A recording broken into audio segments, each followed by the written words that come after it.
you need to regulate the brain. You need to bring the brain back. You need to calm the brain down, essentially, so that you can then reactivate or activate the part of the brain which is called the cortex, and where you can find reason and logic. So going back to, like your trauma was quite heavy, right? Like, so you've gone through all this. There might have been triggers that led to behaviors in as you grew up, as you are now in your 30s. You mentioned before we jumped on that also things may have triggered you to go, right, I don't want to be here anymore, right? So you said that, like, basically you have thought about suicide, thought about not wanting to be here, and this was all led from basically your first 20 years of life, right? So essentially, like, I know that there's different levels to suicide, where people can have suicidal thoughts, and the next level, I guess, is when you kind of start to make plans on how you're going to execute suicide. And there's different levels, and I guess the final level is actually executing, trying to kill yourself. I got to the level where I had actually planned everything. I remember I was in the shower, I had the blade, and somehow I started to panic. I just remember this distinct feeling of staring death straight in its face, and I panicked. I remember I started hyperventilating. My heart just felt like it was literally going to explode, because I was thinking, fuck, is this it? It's a real feeling too. It literally scared the living daylights out of me. And I started wrestling with this whole thing. I was just like, I remember I was just shaking. I was just like I need to get out of here. Like, the panic set on. And I've never had this conversation with Dad. I've told Mum about it, but I remember hearing Dad singing, and that's all I could hold on to, was the sound of his voice, was him singing. My dad loves to sing. Even as kids, we remember that he would sing in his sleep. Would be in the lounge watching TV, and we hear him singing, like, oh, is Dad awake? We'd pop our head around the corner, like out cold, singing in his sleep. It's just something that was so natural to him. And that literally, how I see it, he saved my life, because hearing him sing was what I was able to kind of hold on to and crawl back from. I was able to kind of calm the brain down again, and reach that cortex, and use logic and be like, no, we're not going to go through this, and so that's my motivation for having this podcast. When you invited me to come to the podcast, I was like, I've got to do this. I've got to break this cycle, break this pattern. And I know there are still some very hard and difficult conversations that need to happen everywhere, whether it's, and I know even within my family and within our extended ainga, and people that I know outside of that who are friends, there are still very difficult conversations that we need to have. And I know we have this mentality, like, well, that person might not be ready to hear it. And I actually read a thing in the book where sometimes, like, for example, what I'm doing here is tackling trauma and trying to, break this pattern. Sometimes the act of doing that, when you force someone to look at trauma, when you force someone to, when they're not in a place where they're ready to look at that trauma, that in itself can be a traumatizing thing. That can be trauma itself. Yeah. To force someone who isn't ready to look at the trauma, that in itself is trauma. Yeah. So it's a very delicate thing where you've got to be mindful of that, because you could trigger things where people then end up being even more open to suicide. Yeah. But I've realized that you've got to start somewhere. I've watched this generational cycle and this pattern go over and over and over again. Like, as I've started asking questions with my mum, and as I've started having conversations with one of my aunties and with my cousins, we're starting to paint this picture of this cycle that's just been going on and on and on. And while we're still trying to navigate how we, heal from all of that and process all of this, and, keeping in account that everybody has a voice, everybody has a story. When I called mum today, I was just like, this is what I'm doing. I'm going to get on this podcast and I'm going to start speaking the truth because somebody needs to. And I like going back to that point where I always used to ask, why me? I always remember growing up, after getting a hiding or after parents arguing and me getting involved, and then, all of this, I always distinctly remember asking myself, well, why me? Like, I never asked for any of this shit. I never wanted to be here. I didn't want any of this. And now that I'm on this side of it, I'm starting to see, I was like, maybe this is why. Maybe this is the answer to that kid's question of why me, is that it's time to make a change. I'll tell you why.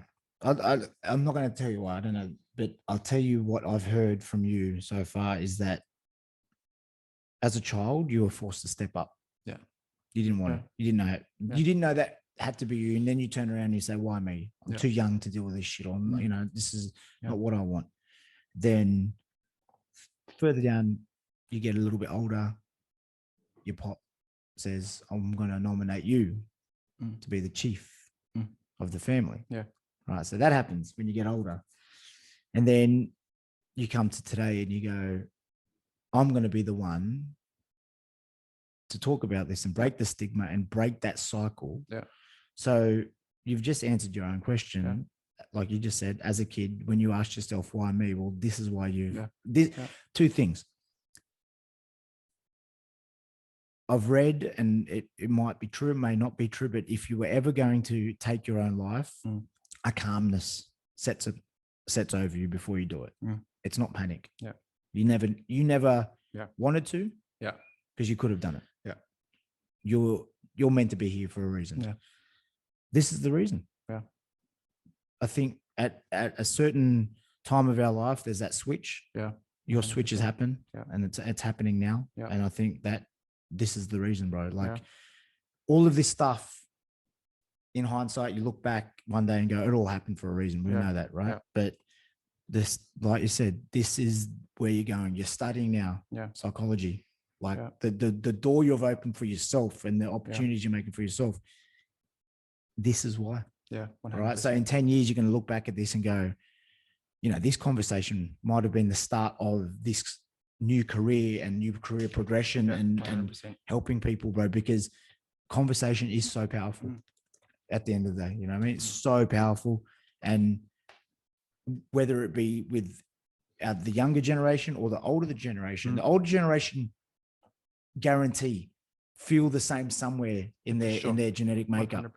100%. But they're just too scared to talk about it because they're still scared of being judged. 100%. But even the younger ones are scared of being judged. 100%. I shouldn't post this on Instagram today at this hour because I might get judged for it. 100%. So breaking that stigma and that cycle of going, who fucking cares?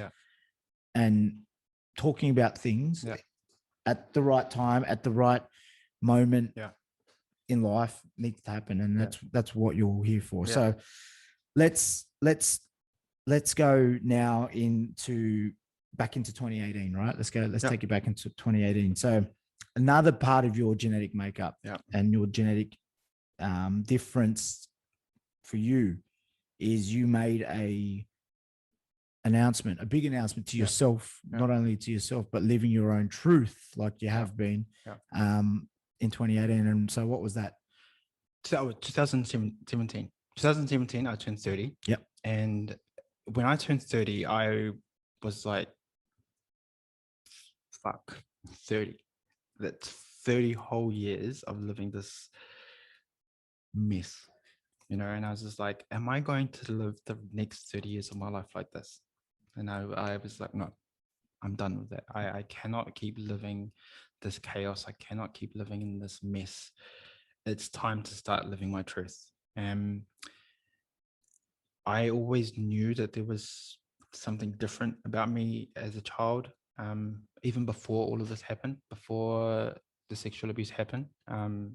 my earliest memory of it was when I went to visit a doctor. I suppose I was maybe like 3 or 4, and I still distinctly remember the doctor, and there was this weird thing that I had for him. Like there was this attraction. I don't know what it is, but I knew then that there was something different. And I know my parents knew. I know that they knew. And I guess out of their love of, wanting to protect me, and, the fear of what might happen to their child if they, are left to go at it as they are. Eventually, I just got to a point where I was like, I can't keep lying to people. I can't keep lying to myself. So I came out and told everyone that I'm gay. And even as I say that now, I know that there's members of my extended family who will be hearing this for the first time. And what I say to all of them is that in 2017, when I turned 30, I was like, I can't keep living like this, and I chose to tell the people that were very, very close to me. It was my process of kind of coming out.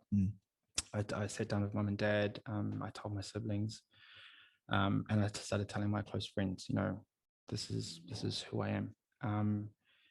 And I know that there's going to be, I don't know what the reaction is going to be from the extended family, but it doesn't define who I am. That's what I've learned. It doesn't change me as a person. That's one thing that I always struggled with, was that there was this belief that he's a different person, or like, he's not the same person. And I've had a conversation with my brother where I was just like, I'm still Tony. I'm still the Tony that who I have a relationship with, who I go to bed with at night, that's my business. Like, you live your life, I'm living mine, but I'm still me. Can I ask a question though? Like, in terms of, you come out, you tell your loved ones, you tell the closest people to you. You look at the extended family, and you're like, some of them might hear it for the first time today. Honestly, at this age, do you care of what people think now? No, I've come to a place in my life where this is where how we can tie in fitness. I remember when I first started going to the gym, I started paying a membership to go to a gym, and I went the first day, and I didn't go back for a whole year. I continued to pay the membership, but I didn't go back for a whole year. And essentially, the reason why I didn't go back for a whole year is when I walked in that gym, everybody that was looking at me, I was just like, that person's judging me, or I wonder what that person's thinking of me. Like, and it scared me out of the gym. I continued to pay for the membership, but I didn't go. It was this mental thing. Now, when I walk into the gym, the mentality that I have is this: that person's going to think what they think anyway. So why not choose to just get on with your life? Whether that person, like, I don't know who this person is. I can't change what they're going to think. That their thoughts are their thoughts. That's completely out of my control. So why should I care? Or why should I limit my life based on something that I can't even control? Like, what's the point? And I don't mean this in any disrespect to my ainga, because I value my family, and I know that my aunties and uncles and my cousins, my aunties and uncles, they all had a part to play in raising me. They say it takes a village, and I know that a lot of them, they're very dear to me, and they all hold a very special. When Mum got pregnant and had me, Grandma and Grandpa stepped in, but so did her siblings. That's how our culture is that when someone's down, we all come together, and we all help each other out, and we all step in, and we build each other up. And I know my aunties and uncles had a huge impact on me, being raised. And we talked about therapy, and essentially the way that I look back on my life, my ainga with my therapy, they're the ones who helped me get through the trauma. Even though we weren't speaking about it, I knew that there was love all around me. I knew that the good people, there were good people around me, you know. And so when you ask me that question, do I care? To a certain degree, I care. I care about them. I love them. They're very they're dear to my heart. But do I care about how I live my life? 100%. Do I care whether I'm living it to somebody else's expectations? Not anymore. Yeah. Because I cannot live my life based on what somebody else wants, because at the end of the day, it's me that goes to bed as me, no one else. I'm the one that has to live in my shoes. Absolutely. And that's the, you know, for anyone listening who's a little bit younger and maybe at the same age as us, is that it takes a long time to finally have that, you sort of no fucks given attitude where, and it's not disrespecting people who actually, you know, people care about you and that's why they get upset, right? And it might be a protection, you know, method and stuff, but like you just said, at the end of the day, it's your life. It's you're the one waking up in the morning. You're the one who now has to live with whatever decision you decided to make, not them. There has, you know, it almost comes down to this, the whole, you know, the aspect of me supporting you has and will not affect my come up. Exactly. Right. If in business, in relationships, in whatever, it can only do you some good. 100%. It will not affect me and my result one bit. Right. So 100%. I think, you know, the world has to, and families have to start thinking like that in terms of like, you know, and look, you can't, in life, you can't make everyone happy. That's the other thing too. You are going to get bitter people and you're like, why, you know, some of your family might look at this and feel, I don't know, upset that they were like, oh, why, what did we do wrong for him to maybe turn out that way? It was nothing that you did wrong. No. Everything happened for the reason it happened. I said to my mom today, I said to her, you know, if I was straight, I could almost guarantee you, having lived the life that I'd lived, I can almost guarantee you that I'd still be in New Zealand and I'd be stuck and I'd probably have kids to however many women, because essentially, so my biological father, apparently that's what he did. He was going from woman to woman having children. And I was just like, I would have repeated that cycle, you know, if I was straight. And I'm not saying that being gay saved me, but like in a way, like it caused me to think in a different way. It caused me to carry myself in a different way. And I mean, like, going back to the aspect of running away, I was in a relationship that, when I look back at it now, the guy loved me. The guy was ready to give up his entire world for me. But because I wasn't in a place where I was ready for that, I ran. I literally took off. But did you ever battle with yourself in terms of not knowing that you're gay? But obviously coming out and going, oh, maybe I will live on the other side and just like the other things we talked about and just suppress this feeling just for the sake of fitting in or like being accepted. Did you ever have to battle with that as well?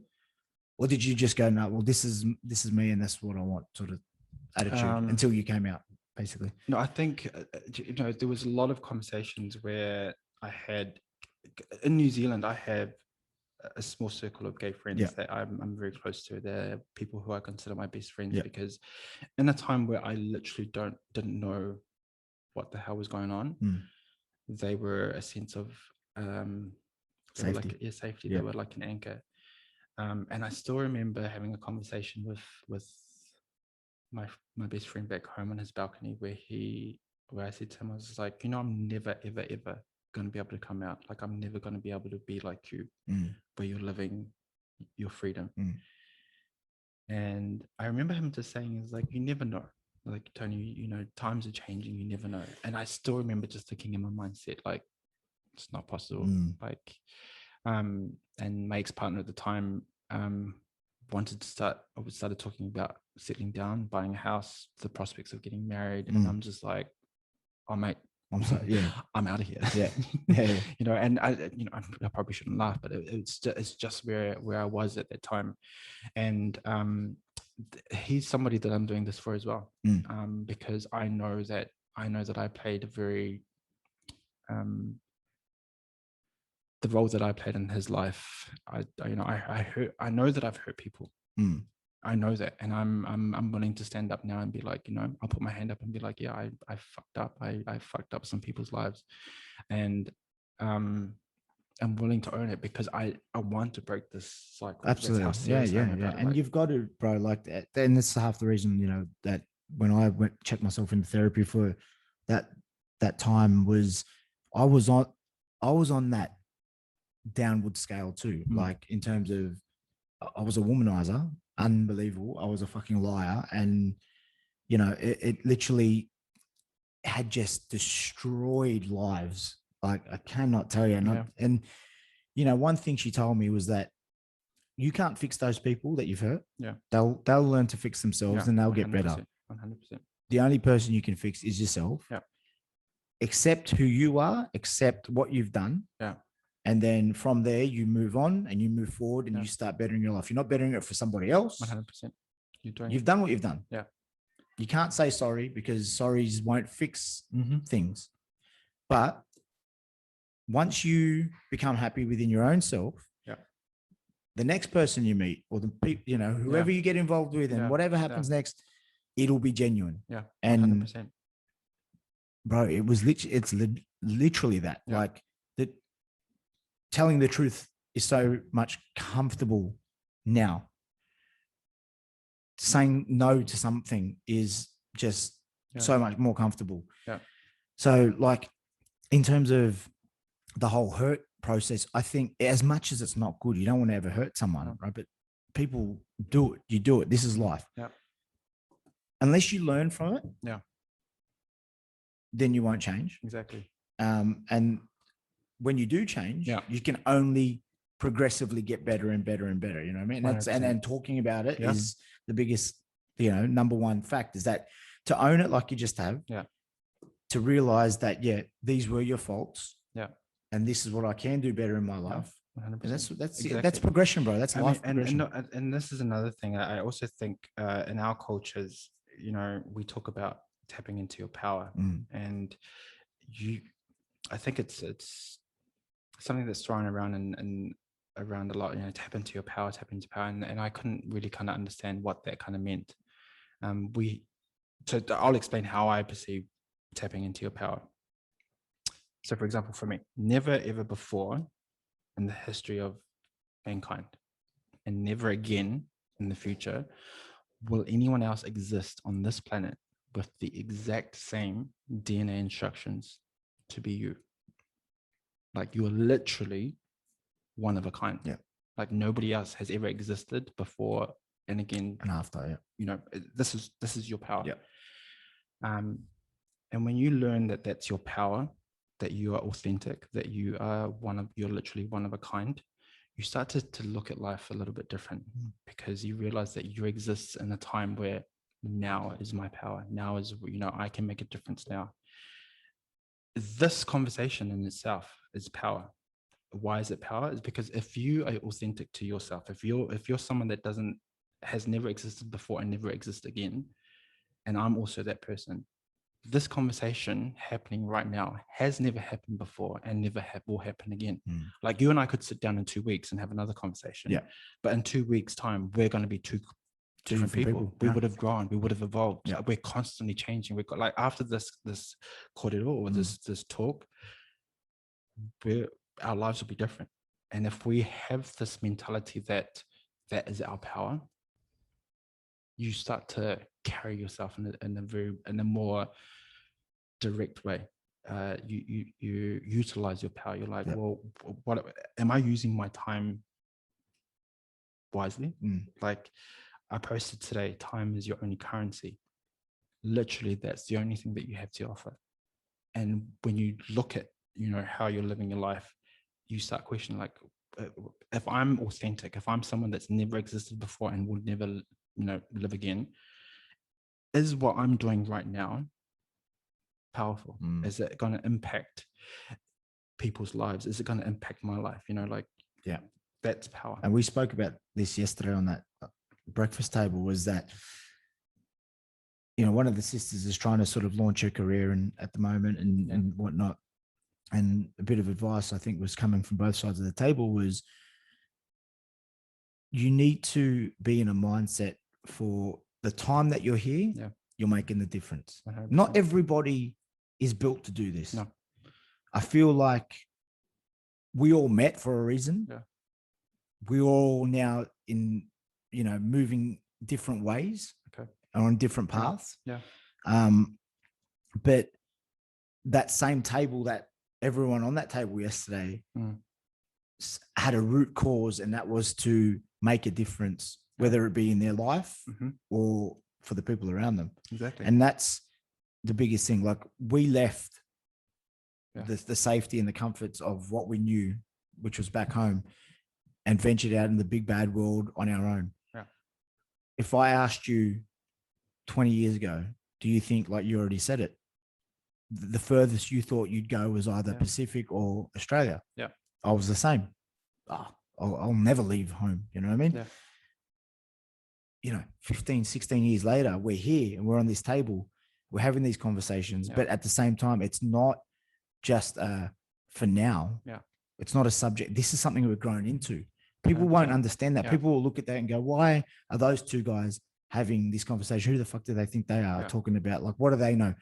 Not much more than you guys. Yeah. It's to be honest. Mindset. It's mindset. And 100% mindset. you know, this conversation may not change anybody, but it almost will have a resonating effect for people to then open up a little bit more. That's exactly what it is. I mean, that's the purpose of me sharing my story. I said, because I've shared my story. Like, a lot of people have seen that I'm a lot more active recently on social media. Yeah.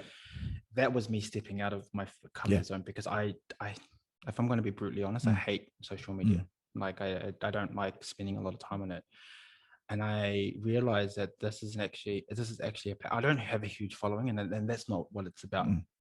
But I realized here's a platform where you can actually reach people. Absolutely. Because, you know, there's members of my family that I'm trying so hard, you know, they're part of the reason why I'm doing this is because I'm trying to change what we grew up in. You know, I'm trying to help them see that they're just as capable as I am. You know, everybody has a story. Everybody has their power, their authenticity. It's just learning how to tap into it. It's learning how to find your answers of what makes sense to you. Like, you know, it's possible for anyone.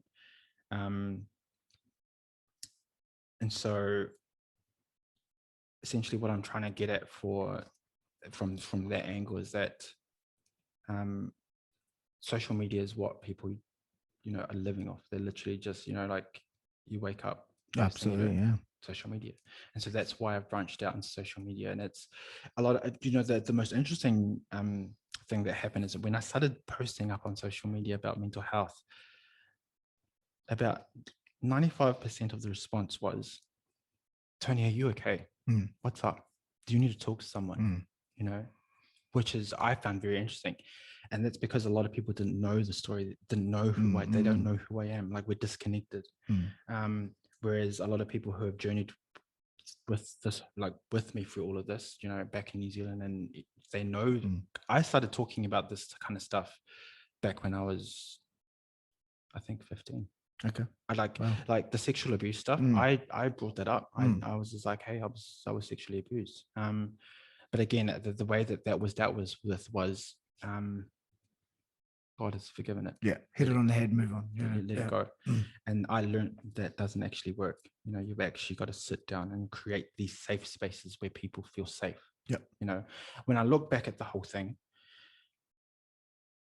I knew that all of that work was mine to do. Nobody else could come and do it for me. It's literally my journey to walk. What could have made a huge difference was just having someone to talk to, or knowing that there was someone, you know, I'm not expecting this person to do the work for me, but just knowing that this person knows what I'm going through. This person is walking with me. And it was such a lonely place to be. And that's why I'm doing this, is so that people who may identify with some of these things that I've talked about, hearing people talk about it and normalize it, then creates a pathway where people can be like, I can open up about this because absolutely. I'm not the only one. I'm not alone in this. Look at, I mean, just in terms of 2021, where we're at now, you know, being a gay male, bro, it's a non-event anymore. Like it's a non-event. Like, you know, okay, you've come out on the podcast and said that I'm gay and people